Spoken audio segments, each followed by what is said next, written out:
एक मोटा मुद्दा है जिसके कारण इन एम्प्लॉइज के भुगतान लेट होते हैं, नहीं होते हैं। रेड सर्किल जो लाल घेरा होता है उसमें आप आ जाते हैं और लगेंगे कि आपने इस सिस्टम पे इस तरह के फाइल्स को ओपन किया है, तो मतलब सीपीयूज को कहीं दूसरी जगह भी ले जा करके वहां से भी भुगतान किया जा रहा है। कैसे आशा करता हूं आप सभी अच्छे होंगे। दोस्तों आज की वीडियो, अगर आप पंचायत से बिलोंग करते हैं, पंचायत से थोड़ा भी संबंध स्थापित करते हैं, ये वीडियो आपके जानने लायक है। तो यहाँ पे बात करें पंचायत भवन को मेंटेन करने के लिए, पंचायत भवन से सारे काम करने के लिए सरकार लगातार लेटर पे लेटर, फोर्समेंट, सस्पेंशन, वेतन रोकना, इसके साथ साथ ही ऐसे और कई ठोस कदम लगातार मॉनिटरिंग के चला रही है, जिससे कि पंचायत भवन जो है वो प्रॉपर सर्कुलेट होता रहे और उसके साथ साथ उस पर सारी योजनाएं जो हैं क्रियान्वयन होती रहे। जैसे कि उसमें सीएससी का आना, सीएससी का रजिस्ट्रेशन होना, सीएससी वैलेट में भुगतान करना, पंचायत सहायक को रखना, पंचायत सहायक को सैलरी देना, बीसी सखी को रखना, उसके बाद रोजगार सेवक को मनरेगा पोर्टल पे काम करने के लिए ट्रेनिंग देना, सारी चीजें लगातार कंटिन्यू हो रही हैं पंचायत भवन को क्रियान्वयन करने के लिए। बड़ी अपडेट ये है कि जैसे अभी क्या होता है कि जैसे मान लीजिए एसएसजी को भुगतान करना है या फिर पंचायत सहायक को भुगतान करना है,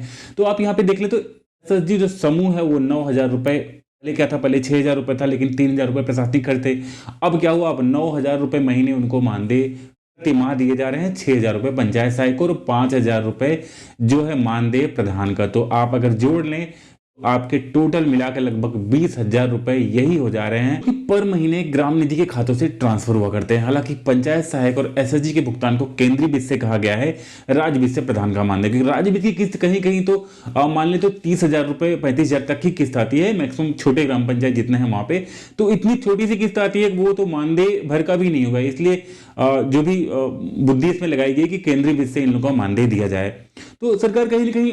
वैकेंसी तो दिखा रही है, हमारे पास इतनी सारी वैकेंसीज है, लेकिन मानदेय कहां दे रही है, ग्राम पंचायत की ग्राम निधि से, मतलब जिसमें ग्राम पंचायत के विकास कार्य करने जाते हैं उसी से इनको मानदेय दे रहा है। अब या तो ग्राम पंचायत विकास के कार्य करे या तो फिर ग्राम पंचायत इंप्लाइज को रखे। आप समझ सकते हैं कि इंप्लाइज को रखना मतलब वो शासन की सत्ता है, शासन अपने पैसे के अपने भुगतान से इंप्लाइज को रखे। लेकिन यहां पे थोड़ी सी बुद्धि लगा करके क्या किया गया है, यहां पे पंचायत अपने एम्प्लॉइज को भुगतान कर रही है अपने उसी पैसे से जिस पैसे से ग्राम पंचायत का विकास करना है। एक मोटा मुद्दा है जिसके कारण इन एम्प्लॉइज के भुगतान लेट होते हैं, नहीं होते हैं, तकलीफें आती हैं। एक बड़ा मुद्दा है जो कि हर व्यक्ति समझ सकता है। ऐसे में विफलताएं ये बताती हैं कि हमारे पास एसेट्स नहीं है, संपत्ति नहीं है, या फिर इनके मानदेय देने के लिए कोई ऐसा प्रक्रिया नहीं है, तो फिर इनको रखने की क्या बात है, इनको इस तरह से परेशान करना, इनका कैरियर में डालना, चाहे वो एसएसजी के मानदेय के लोग हो, चाहे वो पंचायत सहायक का मानदेय लेके हो, चाहे वो किसी का भी हो, मैं उसकी बात नहीं कर रहा हूं। लेकिन इस तरह से सिस्टम जो है वो सिस्टम की खामियां हैं जिसको समझता हर कोई है लेकिन समझना नहीं चाह रहा है। समझता हर कोई है लेकिन समझना नहीं चाह रहा है।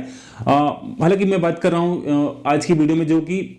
लेटर जारी हुआ है कि कुछ जो भी पंचायत गेटवे का एक सिस्टम है जो कि पंचायत भवन को प्रॉपर सर्कुलेट करने के लिए एक मॉनिटरिंग सिस्टम अच्छी मोटी मोटा रकम लगा के इस सॉफ्टवेयर को डेवलप किया गया है, सर्वर डेवलप किया गया है पंचायत गेटवे का, जिसपे क्या है कि किसी भी भुगतान को जब आप लगाते हैं तो सारे भुगतान की बाउचर रिपोर्ट वहां पंचायत गेटवे आपको मैप करना पड़ता है। अब उस पंचायत गेटवे में खामी क्या है, कई तरह की खामियां हैं, लेकिन उसकी मेन जो उद्देश्य ही है कि आपका जियो लोकेशन, मतलब किस जगह पे आपका वो सिस्टम इस्टेब्लिश किया गया है वो उसका लोकेशन, उसके साथ साथ ग्राम पंचायत कौन से ग्राम पंचायत के एलजीडी कोड पे मैप किया गया है, तो एलजीडी कोड से उसकी मैपिंग और वहां का जियो लोकेशन, ये दोनों आपका क्रोम अलाउ करता है। लेकिन कभी कभी क्या होता है, सिस्टम को सीपीयूज को कहीं दूसरी जगह भी ले जा करके वहां से भी भुगतान किया जा रहा है, ऐसा कई जगह पे है और हालांकि सबके संज्ञान में भी है।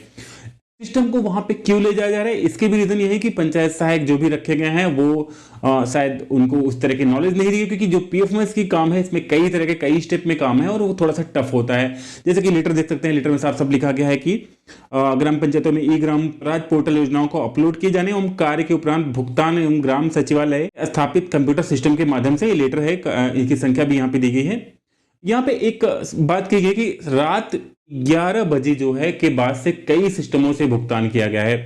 जैसे कि आप सभी जानते हैं कि पंचायत भवन का जो खुलने का टाइम है वो सुबह 10 बजे से शाम 5 बजे तक, तो जो भी भुगतान हो 10 बजे से 5 बजे तक। और पंचायत गेटवे पोर्टल पे अगर आप देखेंगे तो वहां पे दिया गया है आफ्टर 7 PM, मतलब 7 बजे के बाद शाम को जो भी भुगतान होंगे उसकी भी डैशबोर्ड बनाया गया कि वहां भी क्या होगा, उस डैशबोर्ड में प्रॉपर आपको कोडिंग आ जाएगी लाइन से कि ये सारे बाउचर जो हैं ये रात्रि के समय बनाए गए हैं। मैंने इसके पहले भी वीडियो बनाई थी, कई लोगों ने वीडियो नहीं भी देखा होगा, जो कि इस तरह से भुगतान का काम करते हैं, रात में करते हैं। तो अगर भुगतान करना चाहे 10 से 5 कर लीजिए, उसके बाद भुगतान ना करिए, नहीं तो फिर आप रेड सर्किल जो लाल घेरा होता है उसमें आप आ जाते हैं और लगातार फिर आपके ऊपर शिकंजे कसने शुरू करते हैं। Letter to letter, phone to phone, यहाँ वहां फिर सारी चीजें आपके ऊपर गिर जाती हैं। बेसिकली मोटो यही था कि जो भी काम करते हैं, अगर आप रात में भी पंचायत गेटवे प्रोग्राम लॉगिन करते हैं तो आप रेड अलर्ट हो जाइए, क्योंकि पंचायत भवन को सुदृढ़ीकरण करने के लिए ये सारी व्यवस्थाएं लगाई गई हैं, जो कि इस तरह से चल रही हैं। अब अगर इसमें आप रात्र में लॉगिन करते हैं तो जाहिर सी बात है, ये जो इतना महंगा सॉफ्टवेयर बनाया गया है, इसके पीछे इतनी जो है लगातार मॉनिटरिंग हो रही है, वो चीज़ों को समझ लेती है। तो अगर आपका सिस्टम जो है, कई लोग क्या करते हैं, सिस्टम पे कोई भी पेन ड्राइव लगाते हैं, कोई भी चीज़ लगाते हैं, जगह जगह तरह कोई चीज़ फाइल अपलोड करते हैं, डाउनलोड करते हैं। तो अगर आप जान लें किसी इस तरह की इंक्रिप्शन या जो भी इस तरह की कोई अगर फाइल आप डाउनलोड करते हैं जो कि सिग्नेचर संबंधित, जावा संबंधित या किसी संबंधित है, तो वो फाइल के रिकॉर्ड भी आपके सिस्टम पे वहां पे शो होंगे कि आपने इस सिस्टम पे इस तरह के फाइल्स को ओपन किया है। तो मतलब पंचायत के सिस्टम पे आप केवल ऑनलाइन के काम करिए, उसके साथ साथ भुगतान के काम करिए, वो भी अपने सिस्टम पे, अपने ग्राम पंचायत के।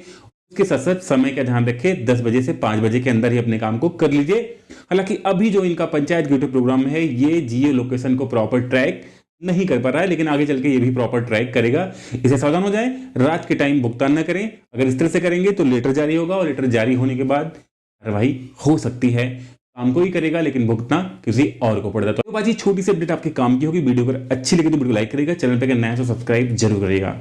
जय हिंद, बाय दोस्तों।